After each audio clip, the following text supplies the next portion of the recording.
శ్రీ గురుభ్యో నమ. మన సంస్కృత భాష మనకు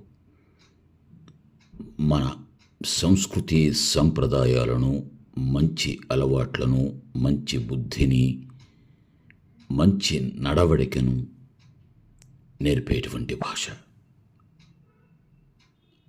అందులో భాగంగా ఒక్క శ్లోకాన్ని మనం నేర్చుకుందాం.